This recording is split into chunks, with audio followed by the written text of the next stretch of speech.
Hello friends. आज हम पिछले लेक्चर को कंटिन्यू करते हैं। कॉस्ट ऑफ कैपिटल का जो लेक्चर चल रहा था उसी को हम कंटिन्यूएशन में लेते हुए हमने लास्ट वीडियो तक ये देखा कि कॉस्ट ऑफ डिबेंचर्स कैसे कैलकुलेट की जाती है। इनफैक्ट हम लोगों ने केवल cost of irredeemable debentures he calculate करना सीखा था। मैंने कहा था रिडीमेबल डिबेंचर्स के बारे में नेक्स्ट क्लास में बताऊंगा। तो आज देखते हैं कॉस्ट ऑफ रिडीमेबल डिबेंचर्स कैसे कैलकुलेट करते हैं। एक बार मैं आपको क्लियर कर देता हूं रिडीमेबल डिबेंचर्स क्या होते हैं। रिडीमेबल डिबेंचर्स का मीनिंग होता है वे डिबेंचर्स जिनको आज इशू करने पे फंड रेज किया गया, लेकिन एक सर्टेन टाइम पीरियड के बाद, वो सर्टेन टाइम पीरियड कुछ भी हो सकता है, 5 साल 7 साल, जितना हमें क्वेश्चन में दे उतना लेना हमें, ज्यादा सोचने का नहीं। अगर हमें रिडम्पशन करना हो, मान लेते हैं कि हमें कुछ साल बाद में, जैसे मैंने मेरे एग्जांपल यहाँ पे लिखा हुआ उसमें 5 इयर्स लिया है, तो मान लेते हैं 5 इयर्स। अगर मैं आफ्टर 5 इयर्स इन डिबेंचर्स को रिडीम करना, रिडीम मतलब रीपेमेंट करना है, जो लिया था पैसा वापस लौटाना है, इंटरेस्ट तो देना ही है, उसके अलावा रिडम्पशन पे लिया गया पैसा वापस भी देना है, और जैसे ही हो जाएगा रिडीम उसके बाद नो इंटरेस्ट। ठीक है भाई, तो ये था redeemable debentures. Sir redeemable debentures में कुछ फॉर्मूला चेंज होगा क्या? हाँ थोड़ा सा चेंज होगा। तो सर वो बड़ा बड़ा एक फॉर्मूला होता है, वही है? हाँ वही बड़ा बड़ा फॉर्मूला, लेकिन रटने का नहीं, क्योंकि मेरे से पढ़ने का यानी नहीं रटने का। सर क्या मतलब, समझा दीजिए। यस, बातें करते हैं, सारी बात समझेंगे। मैं कोई फॉर्मूला आपको पहले नहीं बता रहा हूँ, सीधा मैं आपको एग्जाम्पल ले रहा हूँ, एग्जाम्पल से सीधा फॉर्मूले का एक्सप्लेनेशन दूंगा। तो ध्यान से सुनिएगा एग्जाम्पल को। मान लेते हैं मैं एक कंपनी, और उस कंपनी ने डिबेंचर इशू किया। कितने पे? 100 रुपए की फेस वैल्यू का डिबेंचर्स था, और मान लेते हैं मैंने डिबेंचर्स को इशू किया एट पार ही इशू कर लेते, बेसिक एग्जांपल एट पार वाला ले लेते हैं। अब क्या करें सर? अब क्या करना है, वही इंटरेस्ट देना है। कब तक? जब तक इसे रिडीम ना किया जाए। तो मैंने मान लिया रिडीमेबल पीरियड कितना है, 5 इयर्स। रिडीमेबल पीरियड को मैं मैच्योरिटी पीरियड भी कह सकता हूं, कि जितने साल बाद मुझे वापस पैसा लौटाना है। तो मैंने मान लिया कि 5 साल बाद वापस क्या करना है, उनका रिडम्पशन करना है। ओके, रिडम्पशन करना है, ओके कर देंगे। अब इस केस में केडी कैसे कैलकुलेट करेंगे? हालांकि मैंने यहाँ पे टैक्स रेट इक्वल्स करके कुछ लिखा है, क्योंकि मैं पहला एग्जांपल ले रहा हूं, तो एक बार आप इसको टैक्स को इग्नोर करो, मैं टैक्स की बात नहीं करूंगा, क्योंकि टैक्स का क्या रूल होता है मैं आपको लास्ट क्लास में समझा चुका, अभी इसको वापस बताऊंगा। सर धीरे धीरे बोलो सर, बिल्कुल धीरे धीरे बातें करते हैं, देखिएगा। 10% डिबेंचर्स, हर एक की face value, each debentures of ₹100 each debentures of ₹100, total face value of all debentures equals to ₹2 lakh. These debentures were issued at par. Debentures are redeemable after 5 years at 10% premium. Sir ये क्या है? Redemption तो करना है, कोई दिक्कत वाली बात नहीं हो, लेकिन 10% प्रीमियम पे करना है, 10% प्रीमियम पे करना है। ओके, केडी कैलकुलेट करना है। दिमाग से 2-3 चीजें निकाल दो। क्या? टैक्स भूल जाओ, टैक्स की बातें नहीं करेंगे, कोई फ्लोटेशन कॉस्ट की बातें मैं यहाँ पे नहीं करूंगा।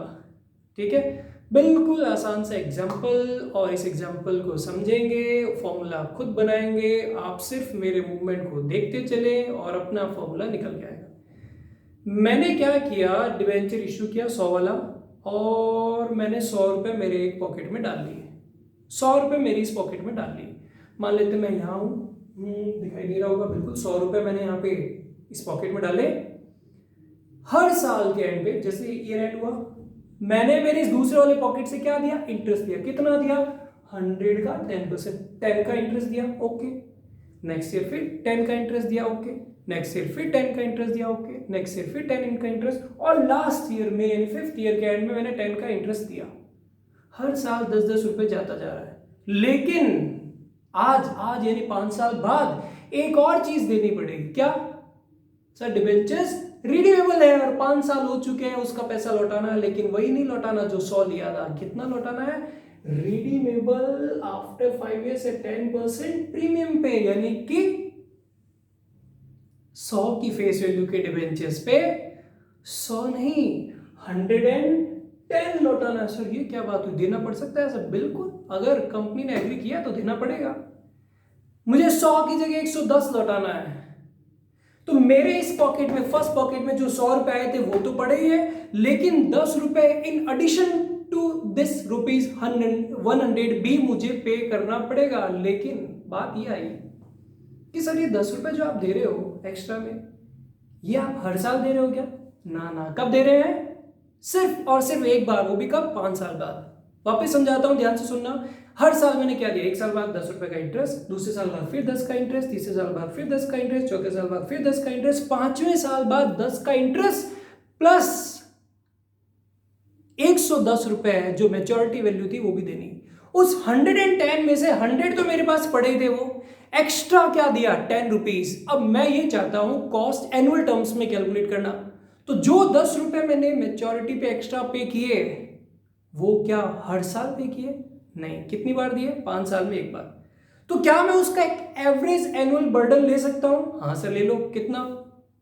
10 रुपए एक्स्ट्रा पे किए 5 साल बाद, तो 5 सालों में 10 रुपए एक बार एक्स्ट्रा गए, तो on an average each year में कितना बर्डन आया? 10 डिवाइडेड बाय 5 रुपीज 2। 2 रुपए का एनुअल बर्डन हर साल जा रहा है। किसकी वजह से? क्योंकि रिडीमेबल वैल्यू नेट प्रोसीड से ज्यादा थी। कितनी ज्यादा थी? 10 रुपए ज्यादा थी। तो एक साल पे एवरेज बर्डन कितना आया? 2 रुपए। इसलिए मैं क्या फॉर्मूला बनाऊं? खुद सोचो, खुद सोचो, क्या फॉर्मूला बनाऊं?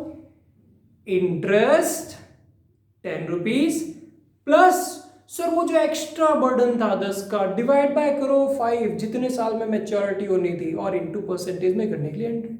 तो 10 का इंटरेस्ट, 2 का वो बर्डन 12, और डिविडेंड से इशू कितने में किया था? 100।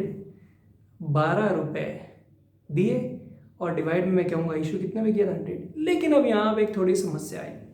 डिवाइड करते समय मैं यहाँ पे 100 नहीं लूंगा, वो मैं यहाँ पे एवरेज लूंगा। उसके बारे में एक्सप्लेनेशन बाद में दूंगा। न्यूमरेटर को समझे और फॉर्मूला देखिएगा क्या है, और मैं यहाँ पे लिख के बताता हूँ। देखिएगा मैं हर साल क्या पे कर रहा हूँ सर? 100 का 10%, यानी 10 का इंटरेस्ट। टैक्स की बातें नहीं कर रहा हूं। प्लस 5 साल बाद मैं कितना एक्स्ट्रा दे रहा हूं सर? 5 साल बाद आप दोगे 110 रुपए। मैं पूछ रहा हूं एक्स्ट्रा क्या दूंगा सर? एक्स्ट्रा यानी आपने लिया था 100, क्योंकि इश्यू करते समय मिला कितना था? 100। दोगे कितना? 110। ये 5 साल का 10 रुपए का बर्डन है, मुझे एवरेज बर्डन चाहिए, तो डिवाइड बाय 5। सर ये डिवाइड बाय 5 यहां क्यों किया, यहां क्यों नहीं किया? अरे भाई ये तो 10 रुपए का इंटरेस्ट ईच ईयर का है, वो तो हर साल जा रहा है, लेकिन ये सिर्फ 5 साल में एक बार था, तो एवरेज बर्डन लेने के लिए डिवाइड बाय 5 किया। समस्या ये आई, डिवाइड में क्या करें? इनटू तो 100 कर देंगे। तो मैं बताता हूं आपको, पहले ऊपर वाली चीज लिख देता हूं, 10 + 2 डिवाइडेड बाय समथिंग इनटू 100। अब देखो डिवाइड में क्या है। डिवाइड में आएगा जो मिला नेट प्रोसीड और जो मैच्योरिटी पे दिया उनका एवरेज। मतलब सर आपने लिया कितना था? 100, इशू करते समय नेट प्रोसीड 100, दिया कितना था मैच्योरिटी पे अदर देन इंटरेस्ट? 110। तो उनका एक एवरेज दे दो, ये आपको ध्यान रखना पड़ेगा। सर एक बात बताओ, इसका भी कोई लॉजिक है क्या? देखो भाई ऐसा है, 100% लॉजिकल तो ये भी नहीं है, बट फिर भी थोड़ा थोड़ा एवरेज में आपको समझा देता हूं। जो मिला इस पे बर्डन ले कि जो दिया उस पे बर्डन ले, तो हमने डिसाइड किया एवरेज पे बर्डन ले लेते हैं, इसलिए हम एवरेज कर देते हैं। बाकी एक्यूरेसी के साथ अगर आपको आंसर चाहिए तो मैं आपको बता दूं, कैपिटल बजटिंग नाम के एक चैप्टर में हम डिस्कस करेंगे कि डिवाइड में या इसका आंसर क्या आना चाहिए, वो वहां डिस्कस कर पाएंगे। वहां पे हम जो बातें करेंगे उसको एक बार हम यहाँ नहीं देख सकते। तो सर क्या इसका मतलब अभी हम गलत पढ़ रहे हैं, एग्जाम के हिसाब से गलत है? ना, एग्जाम में आया आपको यही करना है। एक्चुअल में एकदम एक्यूरेसी के साथ देखा जाए तो क्या होता है, वो मैं आपको कैपिटल बजटिंग के साथ एक्सप्लेन कर पाऊंगा। भूल जाए एक बार के लिए कैपिटल बजटिंग को। अभी आपको बस सिर्फ ये ध्यान रखना है, डिवाइड में एवरेज आएगा, तो आंसर आएगा 12 डिवाइड बाय 105 इनटू 100। परसेंटेज में निकालने के लिए आपका फ्रेंड, आपका कैलकुलेटर आपकी हेल्प करेगा, जो कि क्या आंसर निकाल के देगा? 11.43%। देखो मेरा कैलकुलेटर तो ये दे रहा है, आपका कुछ और देता, पता नहीं। क्लियर? हाँ सर, हाँ समझ गए। सर आपने टैक्स क्यों नहीं लिया? टैक्स का क्या इम्पैक्ट पड़ सकता है? अरे बेटा टैक्स की टेंशन ना लो, ये लो टैक्स ले लो 30%। टैक्स का क्या रूल है? टैक्स का क्या रूल है सर? टैक्स का रूल क्या था? इंटरेस्ट से प्रॉफिट कम हो जाता है, प्रॉफिट कम होने से टैक्स की सेविंग्स होती है। इसलिए हम कहते हैं जब कभी भी डिवेंचर्स की कॉस्ट आपको कैलकुलेट करनी हो आफ्टर टैक्स तो आप इंटू 1 माइनस टी कर देंगे। तो यहाँ पे इंटरेस्ट के साथ आपको इंटू 1 माइनस टी करना पड़ेगा, इतना सा चेंज लाना है। तो यहाँ 10 की जगह 7 हो जाएगा, यहाँ टोटल 9 हो जाएगा एंड 9 डिवाइड बाय 105 इंटू 100। अभी भी आंसर उसी तरह से कैलकुलेट करने पे आएगा लेकिन चेंज जरूर हो जाएगा। तो फॉर्मूला देखो क्या बना, cost of redeemable debentures equals to KD before tax equals to interest plus क्या बनाया था जो एक्स्ट्रा पेमेंट किया रिडीमेबल वैल्यू, ये मैंने लिखा है यहाँ पे आरवी। आरवी क्या है लिख लीजिएगा भाई, आरवी बोले तो रिडीमेबल वैल्यू, कुछ बुक्स में इसे एमवी भी लिखा हुआ मिलेगा। एमवी बोले तो मैच्योरिटी वैल्यू, इसको आप क्या कह सकते हैं मैच्योरिटी वैल्यू। मैच्योरिटी किस वैल्यू पे होगी, एनपी वही है नेट प्रोसीड जो पहले सीखा था, वो कैसे निकालते थे issue price minus flotation cost. N क्या है, n n n small n है मैच्योरिटी पीरियड, एन बोले तो मैच्योरिटी पीरियड, लेकिन ध्यान रहे ये मैच्योरिटी पीरियड किस में रहेगा ईयर्स में रहेगा। एन बोले तो मैच्योरिटी पीरियड, जैसे मेरे एग्जांपल में 5 इयर्स था और डिवाइड में जो लिया जो दिया उनका average RV plus NP divide by 2। और अगर टैक्स की बात करें तो इंटरेस्ट के साथ क्या लगा देंगे इंटू 1 माइनस टैक्स, और ये तो बड़ा आसान क्योंकि इंटरेस्ट करता है टैक्स की सेविंग्स, इस वजह से मैंने इंटू 1 माइनस टी कर दिया। क्लियर, तो आप जल्दी से इस बात को लिख लें, फॉर्मूला लिख लें, उसके बाद मैं आपको कुछ एग्जांपल और लेके यहीं पे कुछ चेंज करके आपको और बता देता हूँ। क्विकली लिख लें, आप जल्दी से लिख लें, या तो आप एक काम करें वीडियो को पॉज कर लेना और इसको लिख लेना, मैं यहीं आगे कर देता हूँ। इसी में केसेस बना लेते हैं जब आपको थोड़ी सी और क्लैरिटी हो जाए। क्या केस बनाए देखो, ये मान लेता हूँ 10% debentures rupees ₹2 lakh, issued at par की जगह कर दो issued at premium, issued at premium, premium premium कितना एट इशूड एट 5% प्रीमियम। साथ में मैं क्या लगा दूं यहाँ पे इशूड एट प्रीमियम के साथ लगा देता हूँ इशू के expenses, issue expense equals to 2% of, इस बार मैं लिखता हूँ 2% of issue price, redeemable after 5 years at the rate 10% premium ही है, और टैक्स रेट मैंने आपको दिए है केडी आपको कैलकुलेट करना है, और आपको कुछ ना कहे तो आप केडी आफ्टर टैक्स ही कैलकुलेट करना है। तो मैं सॉल्यूशन को चेंज करके आपके सामने आंसर लिख देता हूँ, जल्दी से इस क्वेश्चन को लिख लीजिए। समझाता हूँ जल्दी से क्या लिखा मैंने, 10% debentures ₹100 each, total amount ₹2 lakh, issued at 5% premium, tax rate 30%, debentures are redeemable after 5 years at 10% premium, issue expense 2% of issue price, face value का नहीं है इशू प्राइस का, ध्यान रखना भी। और आपसे पूछा गया केडी बताओ भाई, केडी क्या होता है सर, केडी बोले तो कॉस्ट ऑफ डेट यानी cost of debentures. Yes sir लिख लिया, स्टार्ट करते हैं, आइएगा सॉल्यूशन लिखते हैं। सॉल्यूशन लिखना है, मैं एक काम करूंगा सीधा सॉल्यूशन लिखना शुरू करूंगा, आप बार बार फॉर्मूला लिखते रहे, आपको याद हो जाएगा। समझ आपने लिया, समझने के साथ साथ दिमाग में उसे सेट भी कर लें, लर्न भी कर लें, याद भी कर लें। एक्सप्लेनेशन हो गया है, अब देखें आगे हम सीधा आफ्टर टैक्स की बात करेंगे। क्या लिखा है interest sir, KD equals to interest, मैं सीधा अमाउंट लिखूंगा। अब वापिस आपके पास में दो ऑप्शन, क्या दो ऑप्शन, या तो सारा काम एक डिवेंचर्स पे करो या सारा काम टोटल पे करो। किस पे करें, एक पे करते, छोटा रहेगा काम, दोनों से बता दूंगा लेकिन पहले मैं एक डिवेंचर्स पे कर रहा हूं। 100 की फेस वैल्यू का 10% इंटरेस्ट आएगा 10, इंटरेस्ट आ गया 10 हो गया, इंटू 1 का 1 माइनस टैक्स रेट की जगह में कर दिया 0.3 प्लस प्लस प्लस आरवी बोले तो रिडीमेबल वैल्यू, किस वैल्यू पे रिडीम होगा?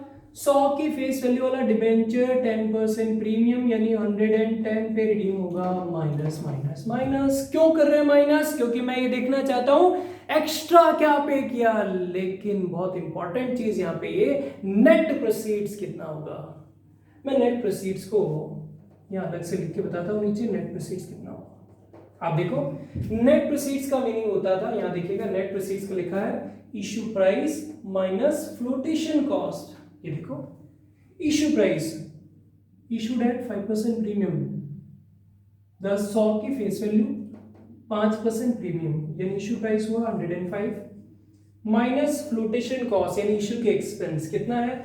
इशू प्राइस का 2%। ध्यान से देखो इशू प्राइस का 2% और इशू प्राइस कितना है 110, तो 110 का 2% लेस कर दो तो सॉरी मैंने यहाँ क्यों लिखा, ये तो यहाँ लिखना है। इशू प्राइस है 105 उसका 2%। Issue price minus flotation cost में लेस करके देखता हूँ कितना आता है। ये आया है 102.9। सर एक बार वापस बताओ। हाँ क्यों नहीं बताऊंगा, सुनो ध्यान से। नेट प्रोसीड्स कंपनी को क्या मिला? कंपनी ने जैसे डिबेंचर इशू किया, क्या कहा था कितने में इशू करो? 5% प्रीमियम पे, यानी 100 वाली चीज 105 में इशू किया, 105 पे इशू किया। लेकिन आते आते इशू के एक्सपेंस लग गए कितना? इशू प्राइस का 2% इशू के एक्सपेंस लग गए, तो 105 का 2% इशू एक्सपेंस लग गए। तो कंपनी के पास नेट प्रोसीड्स कितना आया? 102.9। मतलब कंपनी जो भी इंटरेस्ट दे रही है वो मिला कितना है कंपनी को? 102.9। तो कंपनी को 102.9 के हिसाब से ही सोचना है, क्योंकि नेट प्रोसीड्स कंपनी की कितनी है? 102.9, ना कि 105 एंड ना कि 100। हाँ ये देखो यहाँ RV redeemable value minus net proceeds 102.9 divided by, आप सोचो आपको मिले थे 102.9, मैच्योरिटी पे किया 110, यानी 7.1 रुपीज आपने एक्स्ट्रा पे किया। लेकिन वो एक बार नहीं, सॉरी वो हर साल नहीं, 5 सालों में सिर्फ एक बार रिडम्पशन के समय है। तो एवरेज एनुअल बर्डन लेने के लिए डिवाइड बाय मैंने क्या कर दिया 5, और डिवाइड बाय 5 करने के बाद डिवाइड में क्या लगा देंगे 110 प्लस 102.9 डिवाइड बाय 2 इंटू 100 कर देना भाई। तो मैं यहाँ पे कहूँगा 7, इसको हटा देता हूँ, 7 प्लस सॉल्व किया तो यह है 1.42। एक बार वापस चेक कर लेना, 7.1 divide by 5 1.42 divide by 110 plus 1.42 divided 110 plus 102.9 divided bye 2, यह है 106.45 इंटू 100। सॉल्व करने पे देखते हैं कितना था, 7 प्लस 1.42 डिवाइडेड बाय 106.45 इंटू 100 करने पे आ गया 7.91%। 709 है तो मैंने इसे 7.91% कह दिया। समझ में आई बात? कोई सा भी केस हो आप सॉल्व कर लेना, issue price minus flotation cost करोगे तो नेट प्रोसीड्स आएगा, और उस नेट प्रोसीड्स को अगर आपने सही लिख दिया तो अपना आप रिडीमेबल वैल्यू में से डिडक्ट करोगे तो आंसर आ जाएगा। क्लियर? जल्दी से लिख लीजिए आप इसे, फिर मैं एक एग्जांपल और दे देता हूं।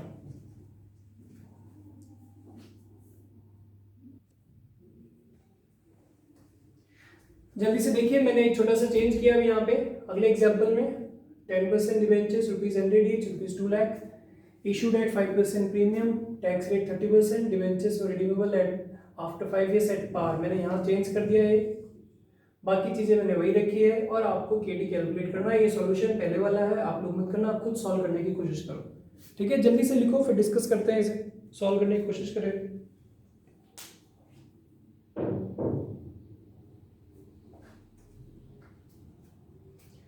मैं अभी साथ साथ लिख रहा हूँ, आप लोग भी अपना आप करें।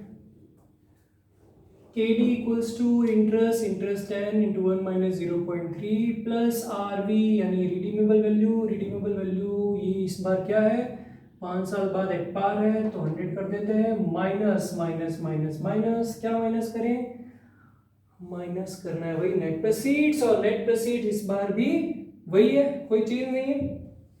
100 की फेस वैल्यू का 5% प्रीमियम यानी 105 पे इशू किया है, माइनस इशू एक्सपेंस मैंने हटाया यही आया, divide by 5 whole divide by 100 plus 102.9 divide by 2।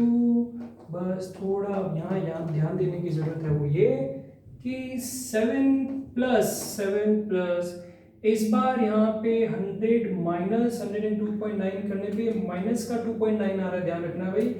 Minus का 2.9 में डिवाइड बाय 5 करोगे तो ये माइनस का 0.58 आएगा। ध्यान दे, ये साइन का जरूर ध्यान रखिए, बाकी चीजें तो नीचे सेम ही है।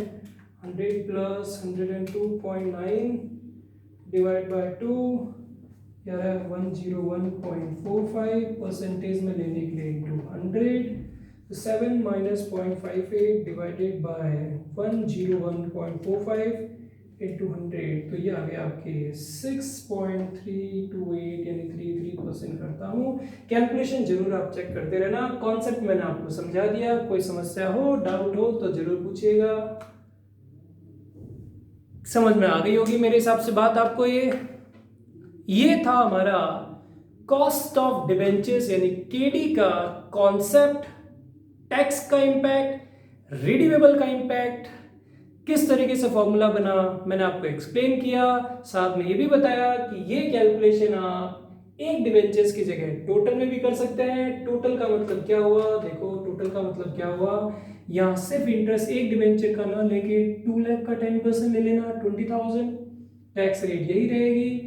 रिडीमेबल वैल्यू पूरी 2 लाख ले लेना, नेट प्रोसीड्स पूरे पे कैलकुलेट कर लेना, पूरा यानी कि 2 लाख का 5% प्रीमियम हुआ 2,10,000 माइनस उसका 2% प्रीमियम हटाओगे तो यहाँ पे 2,05,800 आ जाएगा, यहाँ पे 2 लाख आ जाएगा, डिवाइड बाय 5 ही रहेगा, यहाँ पे 20,000 आ जाएगा, डिवाइड में यही चीज़ आएगी। जब आप सॉल्व करोगे तो डेफिनेटली यही आंसर निकल के आएगा।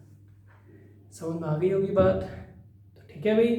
नेक्स्ट क्लास में यानी नेक्स्ट वीडियो में हम जो बाकी के सोर्सेज रह गए, कौन, preference shares and equity shares, उनके बारे में डिस्कशन करेंगे। तो आज इतना ही रखते हैं, थैंक यू।